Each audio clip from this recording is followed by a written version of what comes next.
В режиме карантина в Алданском районе продолжает принимать детей единственный садик «Мишутка». Там занимаются малыши, чьи родители работают на жизнеобеспечивающих предприятиях.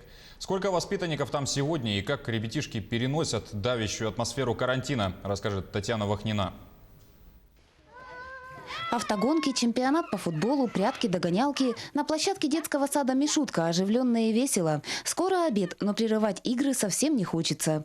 «Мишутка» – единственный садик в Алданском районе, продолжающий работать в период карантина. Изначально было открыто 2 дежурные группы, то есть с общим количеством воспитанников 41 человек.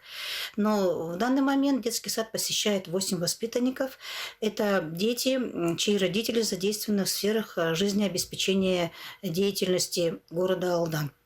Сейчас в группе 10 мальчишек и девчонок разного возраста. Первоначально предполагалось, что дежурный детский сад будет принимать детей со всего района. Однако в настоящее время «Мишутку» посещают только маленькие алданцы. Во вновь созданном коллективе дошколята подружились быстро. Да, вы знаете, ребятишки все пришли к нам очень контактные, очень дружелюбные. Они как-то очень быстро между собой подружились, поэтому в этом плане у нас не возникло никаких с ними проблем. Ввиду того, что группа разновозрастная, занятия проходят дифференцированно. В построении уроков основной акцент педагоги делают на творческие предметы.